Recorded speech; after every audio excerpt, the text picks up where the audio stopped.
From the PEP Radio Newsroom, these are the stories we are covering at this hour. French President Emmanuel Macron announced Thursday that France will recognize Palestine as a state in a bold diplomatic move amid snowballing global anger over people starving in Gaza.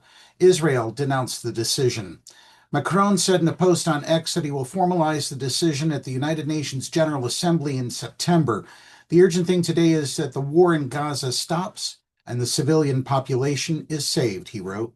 The mostly symbolic move puts added diplomatic pressure on Israel as the war and humanitarian crisis in the Gaza Strip rage.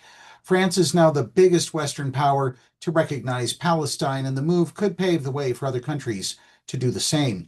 More than 140 countries recognize Palestine as a state, including more than a dozen in Europe. The Palestinians seek an independent state in the occupied West Bank, annexed East Jerusalem and Gaza, territories Israel occupied in the 1967 Mideast War. Israel's government and most of its political class have long been opposed to Palestinian statehood and now say that it would reward militants after Hamas's October 7th, 2023 attack. PBS, NPR, and the Corporation for Public Broadcasting are losing government funding.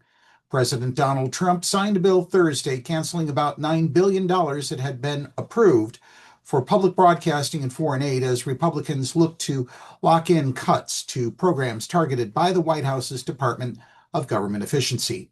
The bulk of the spending being clawed back is for foreign assistance programs. About $1.1 billion was destined for the Corporation for Public Broadcasting, which finances NPR and PBS, though most of the money is distributed to more than 1,500 local public radio and television stations around the country. The White House had billed the legislation as a test case for Congress and said more such rescission packages would be on the way. Some Republicans were uncomfortable with the cuts, yet supported them anyway, wary of crossing Trump or upsetting his agenda. Democrats unanimously rejected the cuts, but were powerless to stop them. The White House says the public media system is politically biased and an unnecessary expense. Conservatives particularly directed their ire at NPR and PBS. Lawmakers with large rural constituencies voiced grave concern about what the cuts to public broadcasting could mean for some local public television stations and radio stations in their state. Some stations will have to close, they warned. Senator Lisa Murkowski, the Republican from Alaska, said the stations are not just your news. It is your tsunami alert. It is your landslide alert. It is your volcano alert. Hey, Lisa, you should probably have thought of that before you voted. Democrats argued that Republican administration's animus toward foreign aid programs would hurt America's standing in the world and create a vacuum for China to fill. They also expressed concerns that the cuts would have deadly consequences for many of the world's most impoverished people. In other news, the Trump administration asked the Supreme Court on Thursday to allow it to cut hundreds of millions of dollars worth of research funding in its push to roll back federal diversity, equity, and inclusion efforts. The Justice Department argued a federal judge in Massachusetts was wrong to block the National Institutes of Health from making $783 million worth of cuts to align with President Donald Trump's priorities. U.S. District Judge William Young found that the abrupt cancellations ignored long-held government rules and standards. Young, an appointee of Republican President Ronald Reagan, also said the cuts amounted to racial discrimination and discrimination against America's LGBTQ community.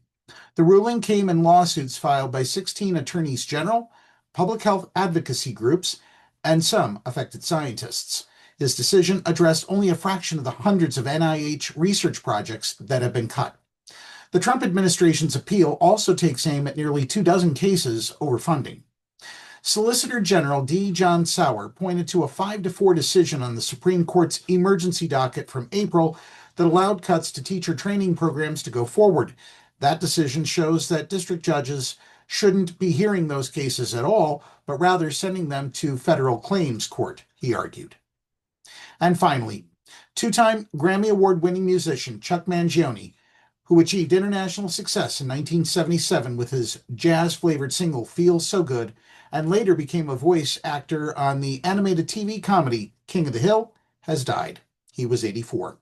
Mangione died at his home in Rochester, New York on Tuesday in his sleep, said his attorney, Peter S. Matoran of Beldock, Levine and Hoffman, LLP. The musician had been retired since 2015. Perhaps his biggest hit, Feels So Good, is a staple on most smooth jazz radio stations and has been called one of the most recognized melodies since Michelle by the Beatles. It hit number 4 on the Billboard Hot 100 and the top of the Billboard Adult Contemporary chart. It identified for a lot of people a song with an artist, even though I had a pretty strong base audience that kept us out there touring as often as we wanted to. That song just topped out there and took it to a whole other level, Mangione told the Pittsburgh Post-Gazette in 2008. That's the news at this hour. If you are watching our news videos on YouTube, be sure to subscribe to our channel. Up next, we have the Meadville area weather forecast here on PEP Radio.